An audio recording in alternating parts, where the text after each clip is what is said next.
pense que même la semaine prochaine il y passera. Bon ok, elle était assez évidente celle-là, mais ça me fait quand même une prédiction de plus à mon palmarès. Plus sérieusement, salut à tous, c'est Otakult, on se retrouve pour le Jump de la semaine, un numéro dans lequel un manga nous quitte pour laisser sa place à une toute nouvelle série. Comme toujours, je vous invite à aller checker ma vidéo Jump pour les nuls si ce n'est déjà fait afin de mieux comprendre le fonctionnement du magazine. Sinon, vous pouvez aussi me rejoindre sur Twitter, Insta, Discord ou encore me soutenir sur Utip. Vous avez accès à tout ça dans la description. Bref, sur ce, place au générique.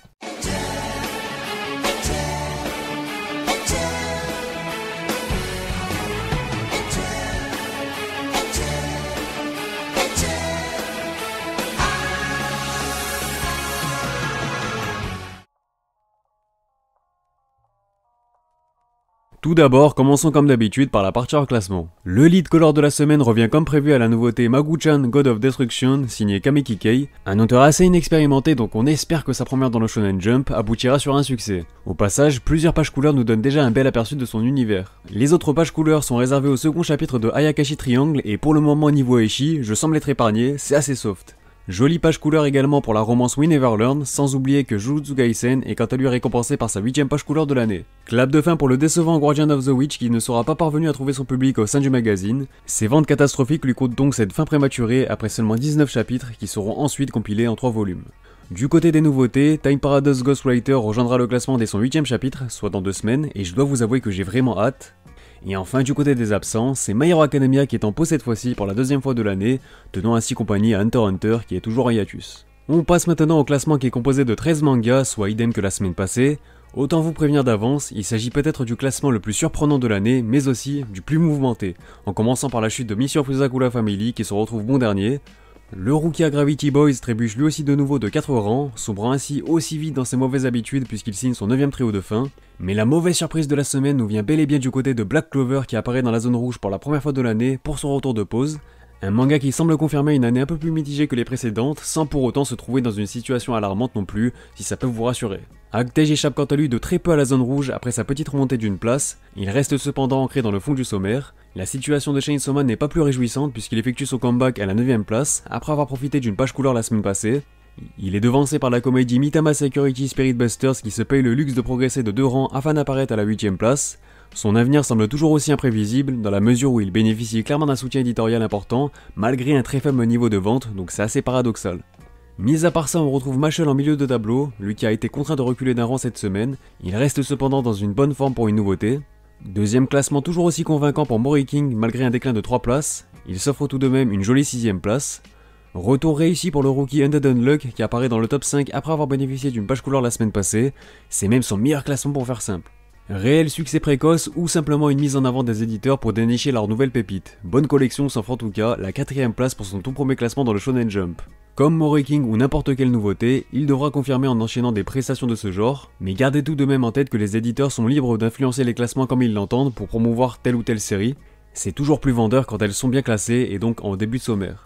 Sinon, les scientifiques de Dr Stone gagnent une position mais se réinvitent surtout sur le podium pour la 2ème fois de l'année déjà, légèrement devancés par les pirates de One Piece qui déclinent d'un rang mais délaissent surtout leur trône au profit des sportifs de Haikyuu qui bondissent ainsi de 4 étages afin de s'emparer de la couronne cette semaine, et il s'agit même de leur premier top 1 depuis le début de l'année 2019. Autant dire que ce classement est clairement marquant à tous les niveaux. On enchaîne avec les informations concernant le Jump numéro 30 dont le lead color reviendra à une autre nouveauté intitulée Shakunetsu no Nirai Kanai par Tamura Ryuei, l'auteur du célèbre Belzebub. Les autres pages couleurs seront réservées au second chapitre de la nouveauté Magu-chan God of Destruction, ainsi qu'à Machel, de quoi définitivement confirmer sa petite montée en puissance, et Dr Stone profitera quant à lui de sa 8ème page couleur de 2020.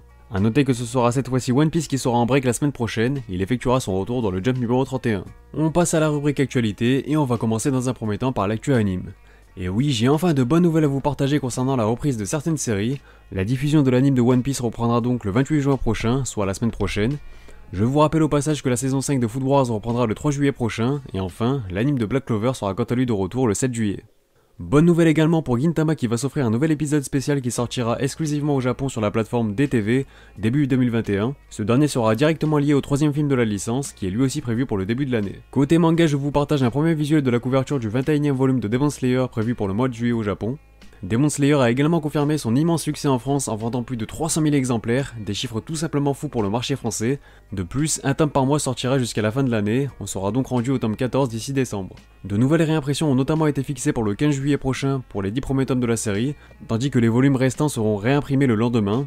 Et de plus, Undead Unluck verra lui aussi ses 2 premiers tomes réimprimés, ce qui présage que du bon pour l'avenir du manga. Les nouveautés Mashle, Undead Unluck, Agravity Boys, Mission of Yozakura Family et Mitama Security Spirit Busters ont toutes été nominés pour le Tsugikuru Manga Award 2020 dans la catégorie comédie.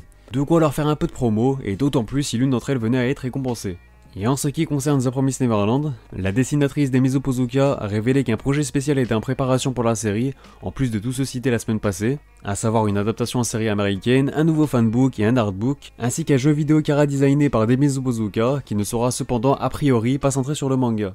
Côté gaming, je n'ai pas grand chose à vous partager, mais on peut tout de même noter que la version Switch du jeu Jump Force sortira le 28 août prochain en Europe sous une édition de luxe. Celle-ci inclura tous les personnages sortis en DLC dans le premier Character Pass et proposera un nouveau mode hors ligne de 3 vs 3. Pour conclure cette vidéo, je vous propose comme toujours le top Oricon avec les ventes de la semaine du 8 au 14 juin 2020.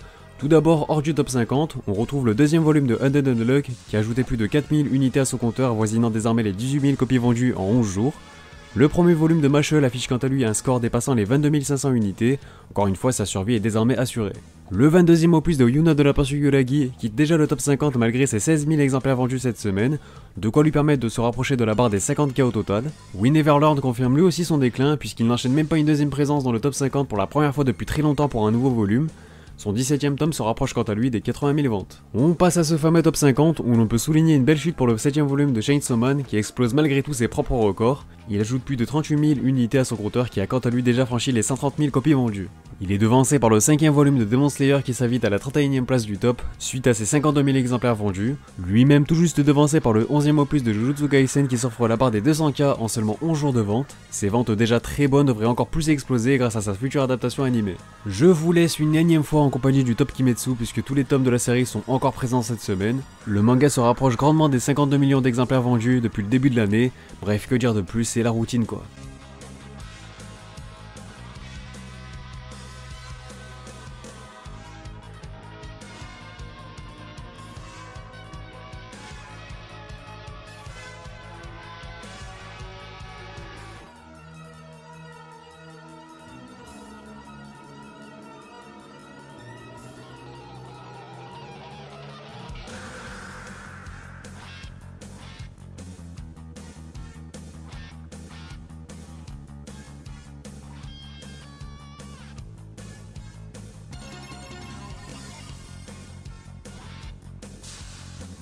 Le 22e opus de World Trigger c'est de 4 places mais reste malgré tout ancré dans le top 5 grâce à ses 72 000 exemplaires vendus cette semaine, de quoi lui permettre de se rapprocher à grands pas des 300K et prouver une fois de plus l'excellente forme de la série. Et enfin, l'édition limitée du 20e volume de Demon Slayer retrouve la première place du top après avoir profité de quelques réimpressions, un volume qui se rapproche grandement des 3 millions au total en incluant son édition normale. Sur ce, la vidéo est terminée, n'hésitez pas à réagir sur celle-ci et sur le classement dans les commentaires. Pensez à vous abonner si ce n'est pas déjà fait pour ne pas manquer les prochaines vidéos. Vous pouvez aussi me rejoindre sur Twitter, Instagram, le Discord de la chaîne et me soutenir sur Utip. Les liens sont en description.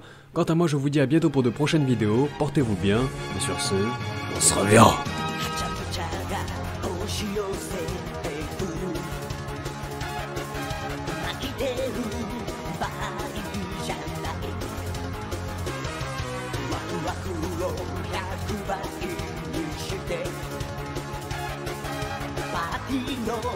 主役になろう